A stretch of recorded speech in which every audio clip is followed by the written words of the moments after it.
ခုနပြောတဲ့ခုခံကြတဲ့စီးကျွန်တော်ပေးတာကြောင့်ပိုးဝင်နိုင်စီးရုံဖြစ်ပိုးဝင်ဒါကြောင့်ကျွန်တော်ကကြောက်ဖို့နဲ့ကောင်းတဲ့နေရာမှာပါပါတယ်အဲ့တော့စီးရုံဖြစ်လာမဖြစ်လာကိုကျွန်တော်တို့အမြဲတမ်းစောင့်ကြည့်ပါတယ် transplant လုပ်ပြီးသွားရင်အဲ့တော့ဒီလက္ခဏာတွေပေါ့ဒီလက္ခဏာရှိစီးရုံဖြစ်ဖို့လည်းအများများ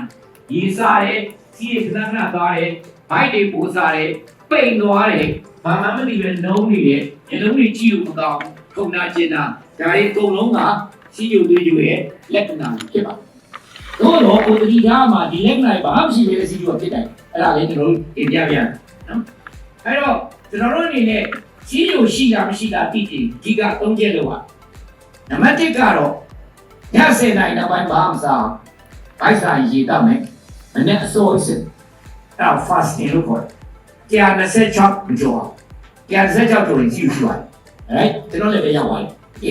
အဲ့တော့100နဲ့126ကြာအဲ့ဒါကိုပရိဒါပြီးဆိုခေါ်တယ်အဲ့ဒါဖြစ်တော့မယ်လို့ပြောတာနောက်9နှစ်ပြောမင်းစီးလို့ဖြစ်တော့မယ်လို့ပြောတာအဲ့တော့ကျွန်တော်ကချက်တစ်ချက်ရှိပါတယ်အခုတော့လည်းတက်နေတဲ့အေးတယ်မှာစီးလို့မရှိသေးဘူးဆိုတဲ့လူတွေငါများစီးလို့ဖြစ်မလားလို့သိတင်ရင်မနေ့ဆိုရင်ပေါ့ဆက်ပါ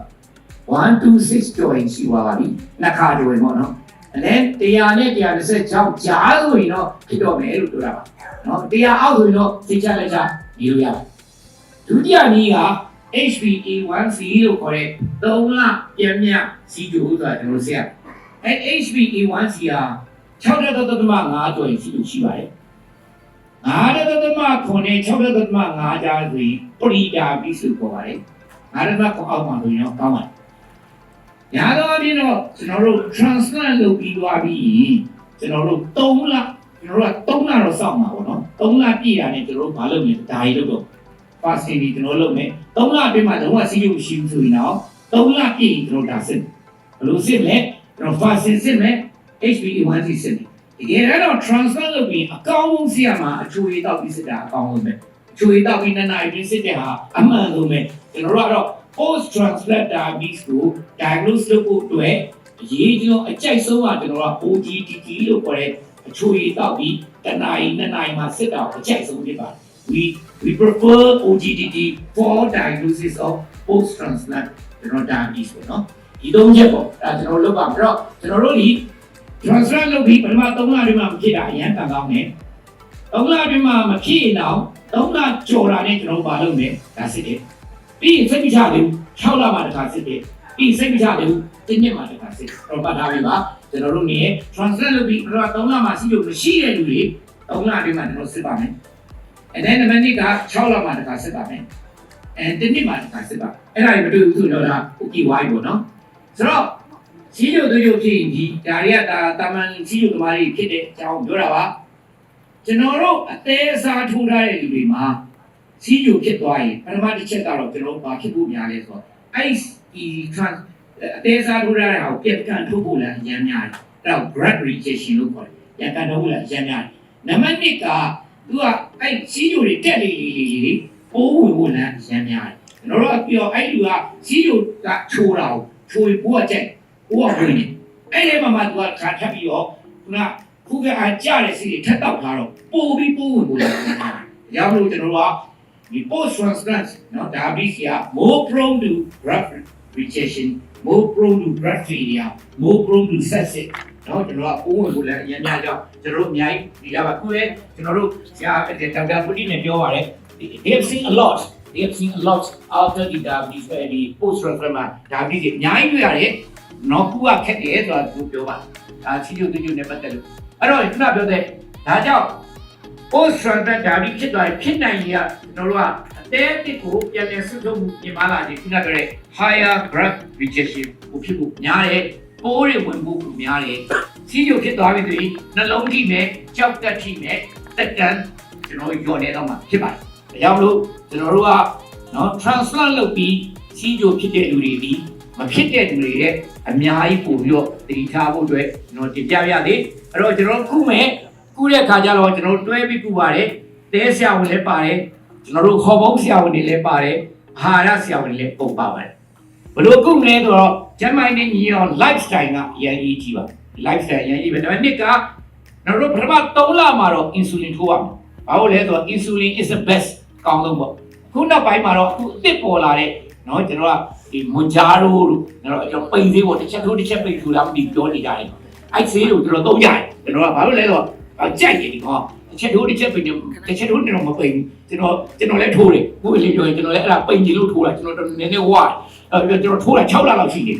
ကျွန်တော်အဲ့တော့တော်ပိန်သွားပြီဆိုကျွန်တော်ပေါင်30လောက်ကြာအဲ့ဒီဆေးတွေကိုနောက်ပိုင်းမှာပို့သုံးလာကြ GLP-1 GLP-1 econis ဆိုတာကျွန်တော်တို့ after ဒီ3လပြီးသွားရင်ကျွန်တော်တို့ကဘာဖြစ်လဲဆိုတော့စီယိုဖြစ်ဝရတယ်စီယိုဖြစ်ကြောက်ကတ်ထီရဲ့နှလုံးထီရဲ့တော့အဲ့ဒါအကုန်လုံးသာခွဲတဲ့ GLP-1 ကိုကျွန်တော်ထိုးကြတယ်တောက်ဆေးတွေကျွန်တော်တို့ပေးပါတယ်ပြီးတဲ့အခါမှာကျွန်တော်တို့က transplant ဆရာဝန်နဲ့တိုင်နေပြီးတော့နော်ခုနစီယိုဖြစ်စီတော့ prednisone လိုဟာမျိုးတက်နိုင်လောက်နော်ကျွန်တော်ကဖြုတ်ဖို့အတွက်ကျွန်တော်စဉ်းစားပါတယ်ဆိုတော့ကျွန်တော်တို့တက်နိုင်တဲ့လောက်နော်စီယိုကိုဒီ steroid ကိုကျွန်တော် short မယ်ဖြစ်တိုင်းကျွန်တော်ဖြုတ်လိုက်ဒီ immune system ကိုကြားတဲ့ဆေးတွေကိုကျွန်တော်တို့တက်နိုင်တော့ short ကြည့်မယ်စီယိုအတွက်ခုနကျွန်တော်ပြောသလိုစောစောသတိစီယိုရှိကျွန်တော်စစ်ပါမယ် weight ကိုထိန်းမှာ exercise လုပ်ပါဒါကျွန်တော်တို့ခုနရေးကြည့်ပါတယ်ဆိုတော့ဒါကတော့ကျွန်တော်စီယိုဆရာဝန်ဖြစ်တဲ့အကြောင်းစီယိုကျွန်တော်တို့ဖြစ်ပြီးဆိုတာနဲ့စီယိုကိုကျွန်တော်တို့တက်နိုင်တဲ့လောက်ပုံမှန်ခြေတွေထဲမှာရှိအောင်ထိရမှာပဲand then ကျွန်တော်တို့နောက်ဆက်တွဲတွေမဖြစ်အောင်ကျွန်တော်ကြိုးစားပါမယ်တက်တန်းစိတ်အနေနဲ့ကျွန်တော်ကြိုးစားပါအဲ့တော့ကျွန်တော်တို့စီယိုတွေခုတဲ့အခါမှာစီယိုထုတဲ့ခုလို့ဘယ်တော့မှစီယိုကျွန်တော်တခုပြောပြမယ်စီယိုသမားတယောက်ကဘာနဲ့သိလဲလို့ကျွန်တော်ပြီး100မှာ80ရာခိုင်နှုန်းကနှလုံးသွေးကြောပိတ်ပြီးပါတယ်100မှာ10ရာခိုင်နှုန်းကလေဖြတ်ပြီးပြီးပါတယ်100မှာ10ရာခိုင်နှုန်းကကြောက်ကတ်ထီပြီးတော့10ရာခိုင်နှုန်းကပဲစီးကျူသွေးကြောရောက်သေးတယ်အဲ့ဒါကြောင့်ကျွန်တော်တို့ကစီးကျူသမားတွေကုရင်စီးကျူလည်းကုတယ်သွေးကြောလည်းကုတယ်အစီတွေကုပေးရတယ်စီကြလေးကိုတစ်လုံးတော့ရာတက်ပန်တော့သွေးကြောလည်းကုတယ်အဲ့ဒါအကုန်ပေါက်ပေးရအဲ့ဒါခါလေးကျွန်တော်တို့ကစီးကျူသမားတွေကုလိုက်ပြန်လာလို့ရှိရင်သူကဘာပဲတောက်လာစီးကျူတွေပဲတောက်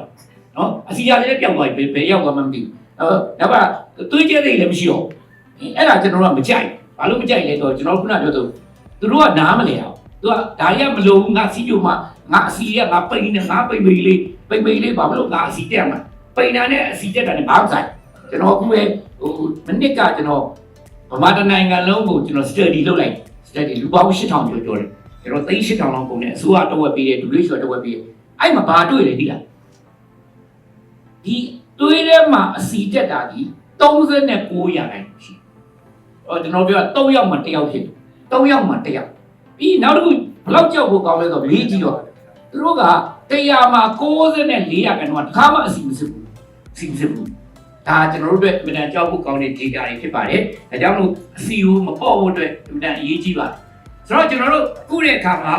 နော်စီဂျိုကိုမနေ့အစိုးရစီ80နဲ့130တန်းမှာကျွန်တော်လူချင်းနဲ့သမင်းစားပြီး2နာရီမှာ140 180 3လတခါ A1C စီ9အောက်ကိုလူချင်းနဲ့အဲ့ဒါတွေကကျွန်တော်တို့စီဂျိုတကယ်ခုတဲ့အခါမှာဒါတွေကျွန်တော်တို့သွားမှာဖြစ်ပါတယ်ဘာလို့လဲဆိုတော့ဒီ HbA1c 100ရာခိုင်နှုန်းကြတိုင်းကျွန်တော်တို့ဒီကြောက်ကပျက်စီးမှုကို39ရာခိုင်နှုန်းကာဝယ်နိုင်တယ်ခြေထောက်ပေါက်တာကို43ရာခိုင်နှုန်းကာဝယ်နိုင်တယ်